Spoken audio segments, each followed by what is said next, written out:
Now, when it comes to selecting your lures for summertime bass fishing, I've got good news and I've got bad news. So the good news is the bass are plentiful. They are in a relatively good mood. They are biting your lures. Whatever you want to throw out of your tackle bag, the bass will probably eat somewhere.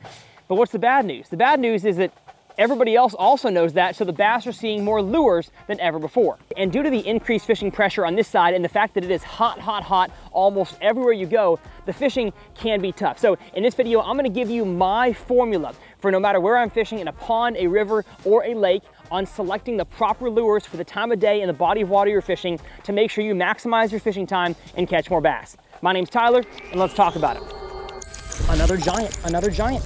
Look at that, y'all. I can't believe what I just caught. Yes!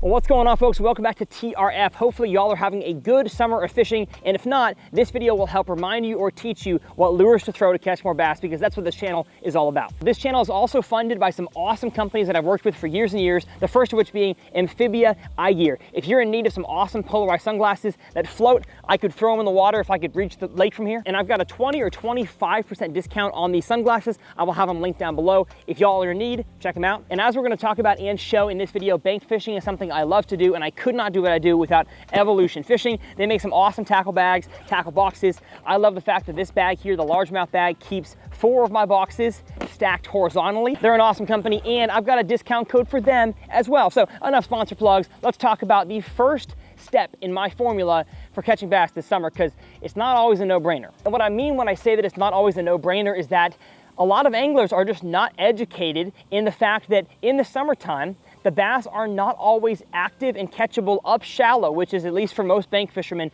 where you can find the most easy success is casting along the bank.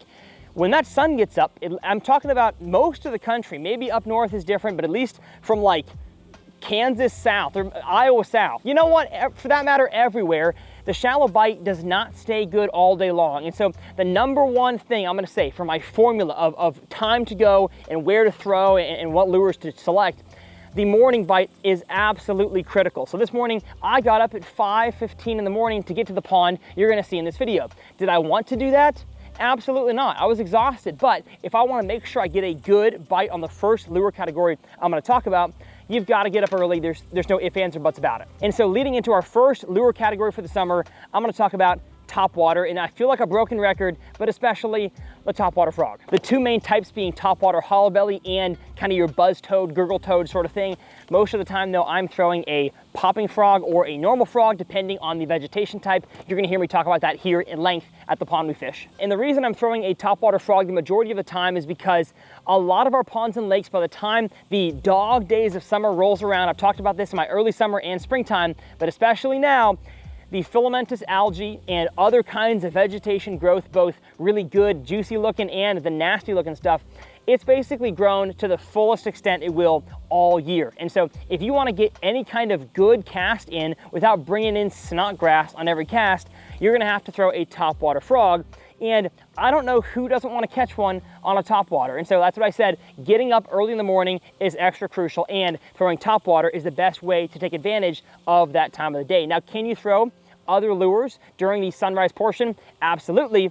But if I can catch them on a frog or a spook or a plop or whatever, I'm gonna do that. So I would recommend other topwaters if you have more open water or like a rocky body of water.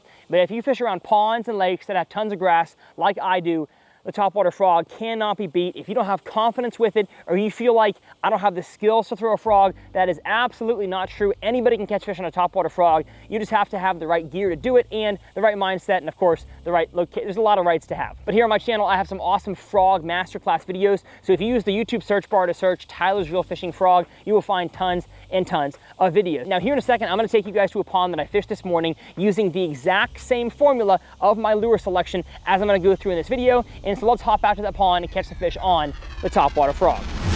So I'm gonna do one quick loop around this pond here before sunrise with the topwater popping frog. There's one. Yes, sir. Yes, sir. First frog bite of the day, right on the edge. Come on in here, buddy. Not sure how good of a hook set I got on you, so you're gonna get in. Yes! I knew they'd bite a frog here, and look at all that slop. Gorgeous stuff right there. Not a huge fish, but a nice healthy one. And you know what? That's a good first fish to go on my board. When you can, try to wet your measuring board. When you're bank fishing, it's not always easy. I'll for sure be getting rid of this fish by the end of the month. 16 1/4. Not a large one, but a nice one. Let's go. I've got a feeling we're gonna catch some fish today. Got a little point sticking out up here. A little point of snot grass. Could be a good spot. How about underneath an overhanging tree? Huh? After fishing 1/4 of this pond and only getting one bite, kind of confused, which could just mean that I fished the worst area of the pond, or these fish are just not topwater eaters, which would surprise me, given how many bass I saw in this place in the spring and how much good filamentous algae, as my boy Steven taught me to say, there is in this pond. It just feels like frog heaven.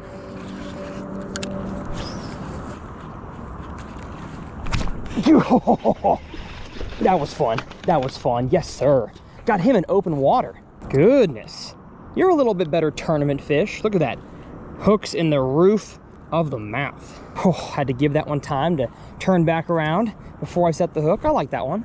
Board is still slimy from the last fish. Oh gosh, no. 17. Again, not a giant, but I'm glad to see they do eat topwater if you put it in the right spot. Now, while catching fish is fun, I saw some giants in here in the springtime that I'm hoping are gonna be eating a frog on the bank at some point. I did see more of them along that bank on that side, so it could just be a better spawning area. That's why the fish were there, or that could just be where the bigger fish are in general. I guess we'll find out here in a sec, but you know what? 2 fish in about 20 minutes, pretty dang good. I wanna switch out to a non-popping frog just for the last 2/3 of this pond. If I even have any, do I? Yes, I do. I've got one. Yeehaw. From the spring all the way to the fall, I do what's called chasing the shade, which is finding the areas the sun hasn't hit yet in the morning, because that's where the topwater bite will last the longest. So I have a little bit of a reason to rush right here, because once that sun hits a fish's eyeballs, I've just found they don't eat topwater nearly as good. Oh, there was one. There was one. Again, keep my finger on the front of the intake there. That way I don't reel in loose line. Oh, come on, please get off my hook. I've got snot grass and then I'm hooked. All right, there we go. Let me get a little bit closer, get a better hook set. Please eat again. Seemed like a bigger boil. He totally missed it, so it's not like I swung and gave him a sore lip. All right, well, you can't win them all. As I had expected, this bank here is shady. You'll notice that the snot grass doesn't grow out as far. That's a telltale sign that the bank slopes down quicker, because any snot grass that's out here can't reach the surface. So I feel like working the edge here is gonna be a little more productive, just a guess. And I saw more fish here in the spring. So as long as the fish are still around, I should catch a few. Got him. There we go. Did not get the best hook set into this little guy. At least I think it's a little guy. Yeah, it is not all that large, but oh, I'm glad to have him. All kinds of snot on him. Look at him. Look at that little guy. He absolutely munched that pad perch though. And he's a little too small to put on the Fishing Chaos tournament board. I had to replace him pretty quick, so we'll see you later, buddy. Oh, that feels good to catch one though. Man, it was kind of getting disheartening because I expected this bank here, because it's steeper, to have more active topwater fish on it, but it seems like the shallower grade with more cover on it, that's on the top of the water, actually had more activity. I was seeing more bluegill, I was seeing more bass spook off of the bottom. And so it's one thing you just can't quite know until you try, is what type of bank line the fish want to be on a certain day. Always clean off your frog, people. And I couldn't even hear that bite. I was paying close attention to my frog and I saw a swirl and then didn't see the frog anymore, so I set the hook. I think we all expect frog fishing in all topwaters just to be boosh, big old cannonball explosion, but not always the case. You got to really pay attention, especially in really in all conditions, but if it's super calm outside, the fish aren't always going to just explode on it. And we've got about 75 yards left. If we catch one, great. If not, I've got some other awesome summertime lures to move on to. Now the next step in my lure selection formula for the summertime is going to be moving to some kind of a reaction bite. Now in the pre-spawn, I'm throwing a vibrating jig, a lipless crankbait, a hybrid hunter, specifically a lot of stuff that I can move really fast, that has a lot of vibration, that is usually pretty dang loud. But during this time of the year, if I want a moving bait, it's gonna have to be a little bit slower, a little bit more subtle. And so my number one lure category, y'all have seen it in the last few 100 ponds videos, hopefully y'all have watched those, is going to be the swim bait category. Now, my two main styles of swim baits for the summertime, especially from the pond, from the bank, are going to be a soft plastic paddle tail and a glide bait. My new favorite being this glide bait right here. I believe it's made by G-Flag. I think it's called the 150 Gill, and it is relatively expensive, hard to get a hold of, but there are tons of other good soft plastic swim baits out there. This thing just looks like a juicy bluegill, and it gets bites, especially from really finicky bass, when not a whole lot of other techniques will. Now, the reason why I choose a swim bait, either a flashy swimmer or just a standard extra wide gap belly weighted hook or a little glide bait like this, is because most of the time the fish have seen a whole bunch of vibrating jigs at this point. They've seen a bunch of spinner baits, and so I want to go a little more finessey, something still covering water. I can make long casts and retrieve back in and cover my whole pond in one quick loop, but it's not quite as loud. And usually by this point in the bass fishing year, there are a ton of bait fish. The bluegill just spawned, so there are a ton of bluegill out there, and the bass are usually taking advantage of those bluegill spawning, which usually they spawn all throughout the summer in Texas to Minnesota. Like right now, I guarantee you the pond behind me has bluegill spawning, and it is the middle of July. And of course, I know the bluegill are spawning up north in New York, Minnesota, Michigan, that area. And the lighting just changed, thank you. And so as soon as that topwater bite dies, I go immediately to the swim bait category, and I catch a whole bunch of fish doing it. Let's head back out to the pond and see if we can catch one on the swim bait. Well, folks, bad news. Got kicked out of the first pond, my first time ever getting kicked out there, and had a nice, you know, cordial conversation with the homeowner that decided to kick me out. Didn't really understand his reasoning. I mean, I know it is a neighborhood pond, but again, doesn't happen very often. So was respectful, decided to leave. But there's some ponds around the corner. This one not quite looking as good. It definitely has very blue water. But I have pulled out the soft plastic swim bait, as I was talking about, my favorite one for bluegill eating bass, the G-Flag. And I'm gonna do one quick loop around this pond, and whether or not I catch one, there's one pond just to the right of this one that I think also looks prime for this swim bait. So that's what we're gonna do over the next hour before we move on to our deeper soft plastics. Oh, eat it. Eat it.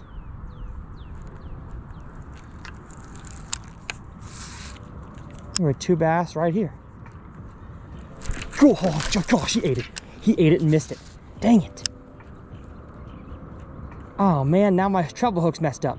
Okay, there are bass willing to eat the bluegill swim bait, and he absolutely throttled it, just somehow didn't get hooked. Twitch, twitch, twitch, twitch, twitch, twitch, twitch, kind of move that swim bait back and forth like a fleeting bluegill. All right, gives me some confidence, some positive vibes. There are bass in here. Goodness gracious, that looks good. It is a very, very slow sinking, if sinking at all, swim bait, and so it really excels in the top of the water column. Gosh, another bite, my goodness. That one was so shallow, I couldn't have even imagined a bass would be there. Now this swim bait usually has a really good hookup ratio, so I am kind of surprised why I've gotten, what, 2 bites now, and not one of those fish has hooked up. It is just so hot and still. These fish need something ultra finesse, probably a wacky worm to be honest. But the swim bait is getting them to bite. I just gotta connect. I'm not satisfied with that. We're gonna find one more pond to chunk this thing around at and get you guys a fish. Never mind, I see fish cruising right here. I see him cruising down the bank. Come on, eat it. Eat it, gosh dang it, eat it. Oh my goodness, he mouthed at it, eat it. Oh my goodness. He ate it on the bank. Eat it. Eat it. There's like 3 of them. Eat it. Oh my goodness, he's got his nose up to the bank. There's a whole wolf pack of fish. I'm afraid to move. Eat it. Eat it. Oh my goodness, no. Eat it. Oh my goodness. I'm gonna catch one of these fish. I guess this thing's not real enough for him. Dang, dude. Well, that was fun. The show goes on. Not a fan of the water clarity at this one, although now that I get down here, it's actually not as dirty as I had thought, but it's definitely not clean. It has way more American pondweed than I would like for this bite, especially out there. So this might be a good one for top water another day. You know what? It still might be a good one for a frog today. But that's not the lure we're on, folks. We're catching them on a swim bait. Let's check the other pond. A lot less grassy for sure, but just kind of looks like junk, to be honest. I'm gonna fish it for a little bit because the water clarity is still clear enough for this bait, but I don't like the look of it. This just looks dingy. If I don't catch one skipping in here, we're gonna go back to the frog. Subsequently didn't make the most of them, but I think I'm gonna catch one on a frog over there.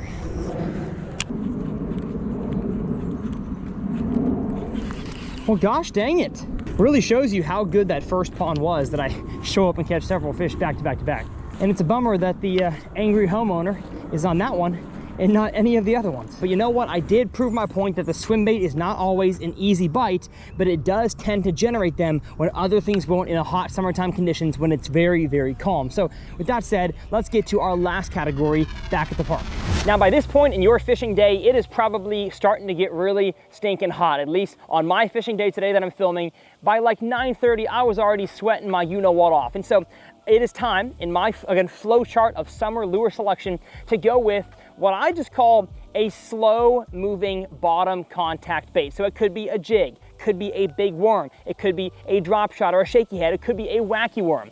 Whatever you can fish slow and near to on the bottom, that is what you want to go with next. So whatever lure you have confidence in that category, that's gonna be the one you want to throw. Now when it comes to the jig and maybe heavier soft plastic worms, heavier Texas rigs, if you have a whole bunch of snot stuff, snot grass and just algae on the bottom of your pond, you can't even throw lures like that because they get gunked up every cast. And so a swimming worm is a fantastic choice for that.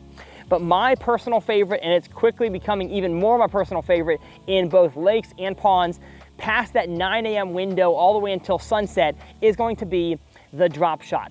I have just not found a lure that gets nearly as many bites and also gets big bites as the drop shot does. Now, depending on what the bottom composition looks like and how much grass or lack thereof there is how long I make my leader. So here I have about a 1 foot leader because I wanted to get my filler worm here, my Texas rig worm on the drop shot, a decent ways up above the grass.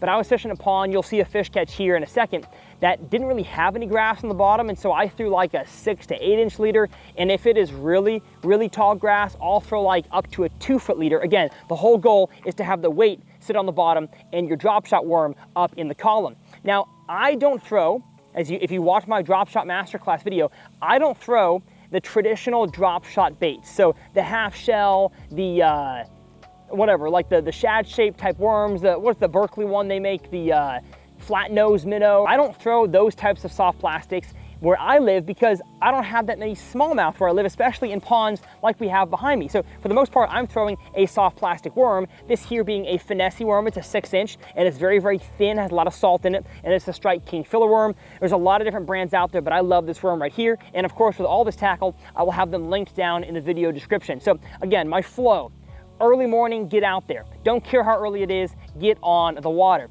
So go from top water. Then when that stops working, go to kind of a mid-depth, but more finessey than I would during the pre-spawn during this same flow chart. And then once that bite stops working or you've covered all that water, really slow down and pick apart the good areas as I did in one of my previous 100 ponds videos with the drop shot, and you'll catch a lot more fish this summer. So let's get on the water and see a few drop shot catches for my last few pond adventures. There we go, there we go. Yes, sir, yes, sir. Had to pull my phone out to get a bite. I've talked about that in previous videos. If you want to get a bite on a soft plastic, pull your phone out because you'll fish it a whole lot slower, and usually that results in a fish. And my gosh, these things are so fat this morning. I don't know what the heck they stocked in here. Must be some dang good genetics, and I can tell you one thing, they've got endless stuff to eat. There we go. Yes, sir. Yes, sir. Oh gosh, bigger one, bigger one. How am I gonna catch this fish? I gotta get down to the water. I gotta get down to the water level. Come on, buddy. Come on, yes, sir. Okay, not that much bigger, but a nice one. Come on now, get in here. Gosh, these fish are so aggressive. Didn't have him by much. Actually, you know what? He was hooked pretty good, but right on the inside skin there. You know what? Not even the biggest one yet. I just love that I'm proving that a drop shot is not just a bass boat technique.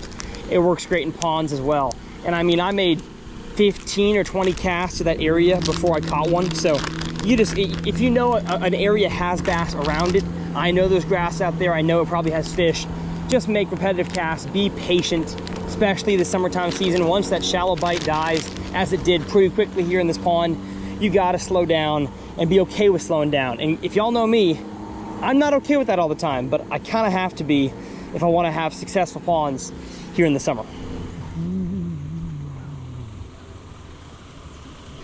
Gosh, there's one. Yes, sir. Just hopping it on the bottom. There we go. Absolutely knocked the tar out of it. Come on, buddy. Come on. Let me grab you. Beautiful little largemouth on the drop shot. I'm very convinced that no other lure would have caught that fish today. I had to move it so slow in a lot shallower water than you think a drop shot works in. Fairly certain it wouldn't have bit a moving bait, and of course, probably a little too small of a fish for a magnum worm. But that right there is why it is important to have a good sensitive rod, especially when you're finesse fishing. Because I felt what I thought might have been a bite, so I slowed my retrieve down, and 1 or 2 hops later, I felt the thump of that fish right there. So don't let anybody tell you that finesse applications cannot have a hard thump of a bite. Because man, especially lately, they've been eating a drop shot in the hot summer conditions pretty dang hard. So whether you are a bass fishing expert and all this stuff was common knowledge to you, or you've been struggling to catch fish, maybe it's your first year trying bass fishing and you're just like, man, I can't figure out the lures, can't figure out the times, I don't know where to fish in my ponds. Hopefully this entire video gave you more confidence and more information to go out there and catch more bass this summer, because like I said, the bass are plentiful. They are biting on a ton of different lures, but oftentimes if you're not in the right location, throwing the right lure, you're never gonna catch a bass, and that's not what we want here on TRF. Now in this video, I talked about my drop shot fishing masterclass video. If you wanna watch that, I will have it up here in the corner. You can click on that box, and my entire 100 pond series showing multiple different years of summertime bass fishing. I will leave that up here in the corner. My name's Tyler, as always, it's a pleasure, and we'll see you guys next time right here on TRF.